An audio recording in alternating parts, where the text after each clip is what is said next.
உடலின் உறுதி உடையவரே உலகின் இன்பம் உடையவராம். இடமும் பொருளும் நோயாளிக்கு இனிய வாழ்வு தந்திடுமோ? சுத்தம் உள்ள இடமெங்கும் சுகமும் உண்டு, நீ அதனை நித்தம் நித்தம் பேணுவையேல் நீண்ட ஆயுள் பெறுவாயோ?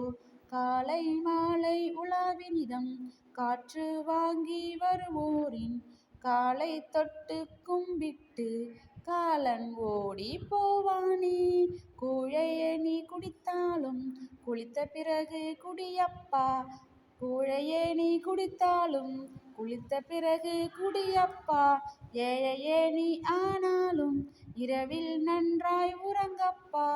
மட்டு குணவை உண்ணாமல் வாரி வாரி தின்பாயேல் திட்டு முட்டு பட்டிடுவாய், தினமும் பாயில் வீழ்ந்திடுவாய். தூய காற்றும் நன்னீரும் சுண்ட பசித்த பின் உணவும் நோயை ஓட்டி விடுமப்பா, 100 வயது தருமப்பா. அருமை உடலின் நலமெல்லாம் அடையும் வழிகள் அறிவாயே, வருமுன் நோயை காப்பாயே, வையம் புகழ வாழ்வாயே. கவிமணி தேசிக விநாயகனார்.